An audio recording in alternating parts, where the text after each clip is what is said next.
Sylvie Paradiso, bonjour, votre capsule du mardi pour vous aider.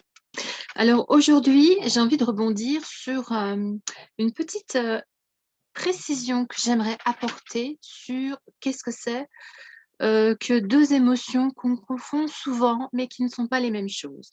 La peur, l'anxiété.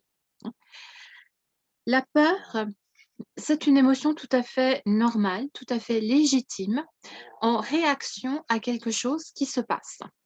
À tort ou à raison, hein. Des fois, notre cerveau peut se tromper, parce que les émotions, je vous rappelle que ce sont, des ressentis physiques que, va nous envoyer notre cerveau inconscient de manière à communiquer avec nous pour nous alerter de quelque chose, pour nous apporter une information le plus rapidement possible et comme lui, il a accès à notre corps dans l'instantané, il a trouvé que c'était très intelligent, de nous parler, de nous faire toc toc toc à travers des ressentis physiques.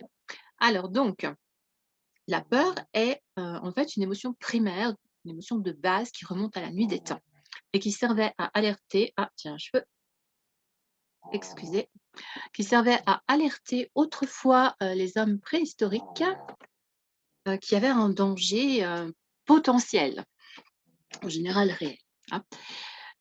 Nous avons encore aujourd'hui, accès à une peur intelligente quand, par exemple, on entend, alors qu'on s'apprête à traverser une route, un bruit de voiture. Ça nous fait peur et hop, on a un réflexe automatique qui consiste à reculer, hein. Ou si, par hasard, enfin par hasard, par malchance, je dirais plutôt, on se sent prêt à être agressé dans la rue, dans des quartiers un petit peu, sensibles, on va dire. Eh bien, on va avoir le réflexe de se mettre, par exemple, à courir ou d'aller se cacher, ou d'aller demander de l'aide très, très vite. Mais ça va être un réflexe, quasi automatique, hein. Ça, c'est la peur. Donc, en général, sauf si le cerveau s'est trompé, genre, tout à l'heure, je vous parlais de la voiture, en fait, il y avait pas de danger, hein. Mais c'est juste, bon, par précaution, le cerveau a vite fait analyser et a préféré nous prévenir plutôt que de continuer à analyser pour être sûr que parce qu'entre temps, vous vous seriez peut-être fait écraser, hein. Mais il peut se tromper, c'est vrai. Mais en général, voilà, la peur, c'est quelque chose de sensé. Si, par exemple, vous êtes seul dans votre maison et que vous entendez un bruit de porte qui claque, heu, c'est fort recommandé d'avoir, la peur qui se déclenche parce que en fait, vous allez être en alerte, analyser très, très vite que c'est pas normal puisque vous êtes seul. Est-ce qu'il y aurait une intrusion chez vous? Alors, votre cerveau peut se tromper. Il y a peut-être pas de danger. Lui, il cherche à vous avertir d'un danger. Mais, en l'occurrence, il faut quand même aller vérifier. C'était peut-être un courant d'air ou c'était peut-être si vous avez un animal, un chat, un chien, l'animal qui, sans faire, exprès, a fait en sorte que la porte se referme. Vous voyez?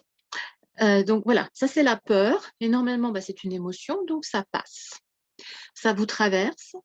Ça vous envoie un message et pour peu que vous soyez réceptif, en général, quand c'est la peur, on est réceptif à ce message, et bien ensuite la peur, s'en va parce que la situation est réglée. Alors après, l'angoisse. L'angoisse, c'est autre chose. L'angoisse, c'est une forme de peur.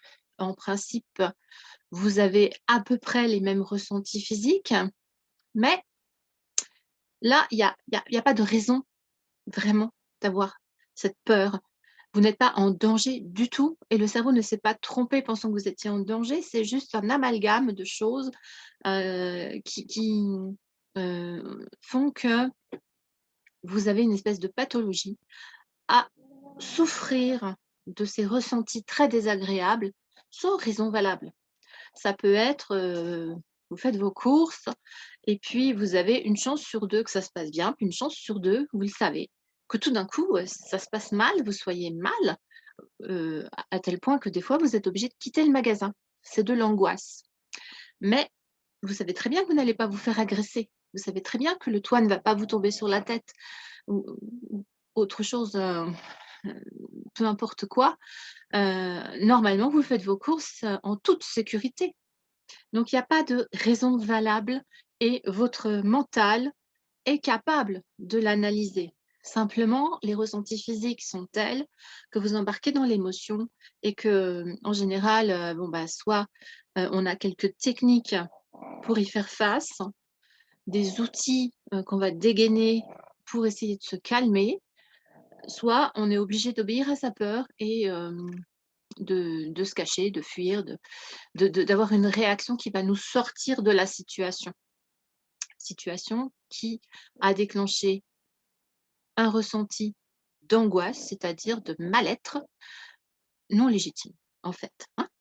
Voilà, je voulais faire la distinction entre les 2 parce que ça me semble important de bien comprendre qu'on peut ressentir une peur et normalement c'est légitime et en général ça appelle une action parce qu'il faut faire quelque chose dans ce cas-là. On peut ressentir une angoisse et c'est pas légitime. Il y a aucune raison de ressentir ce mal-être à ce moment-là parce que les circonstances ne s'y prêtent absolument pas. Donc, si vous souffrez d'angoisse, bah, vous savez très bien de quoi je parle parce que vous savez très bien que votre mental, il essaye d'analyser. Vous essayez de vous dire: «Mais pourquoi je suis comme ça? Mais je sais très bien que, il y a pas de raison, que c'est pas normal, et puis les autres gens ne réagissent pas comme moi». Effectivement, c'est une distorsion, que fait votre cerveau de la réalité et il va vous envoyer des messages qui, en fait, qu'il ne devrait pas vous envoyer normalement, hein. Et là, la lutte, c'est, de dégainer des outils pour aller lutter contre, pour aller vous calmer, vous apaiser et développer sa confiance en soi et cetera. Il y a plein de choses à mettre en place, mais quand il s'agit d'une peur, là, faut agir parce que vous êtes potentiellement en danger, effectivement. Voilà, j'espère que j'ai été claire sur ce type d'émotion. J'en profite pour, rappeler qu'on appelle ça des émotions négatives dans le langage courant, mais qu'en fait, il y a pas d'émotions négatives en psychologie. Les é En émotionnel, en intelligence émotionnelle, parce que les émotions sont là pour nous envoyer des messages. Même si c'est l'angoisse, ça va nous envoyer le message que on a un dysfonctionnement quelque part, hem, que ça va pas. Que ce soit même, bon alors là je vous parlais de psychologie, mais ça peut très bien être aussi physique, hein. On peut, ressentir une angoisse par rapport à un malaise physique. Le malaise physique va déclencher cette angoisse qui sera en fait un message d'alerte. Attention, au niveau du corps, il y a quelque chose qui dysfonctionne. Là, effectivement, ça peut être ça. Ça peut, très bien être, sans conséquence, hein, tout comme ça peut être effectivement, quelque chose d'un petit peu fâcheux. Donc, là, il faut être à l'écoute aussi quand même. Je mets quand même un bémol.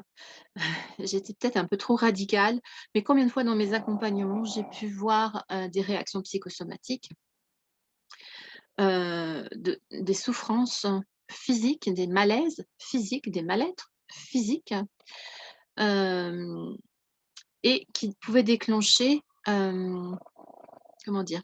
Je me suis un peu mélangée.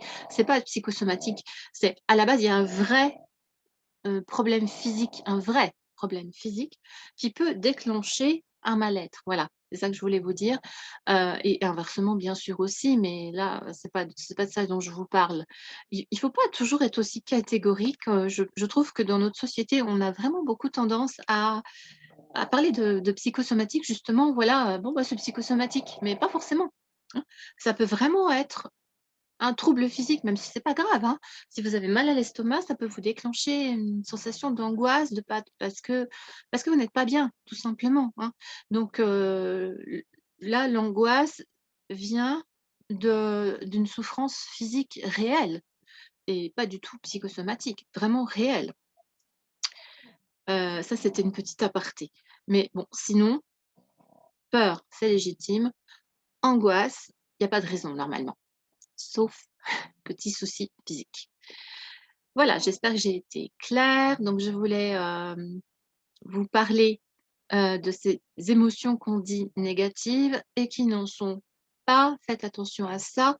Ayez toujours un regard un petit peu, je dirais critique sur vos émotions parce que vos émotions, elles vous apportent, plein d'informations et c'est toujours intéressant de savoir, qu'est-ce qui se passe?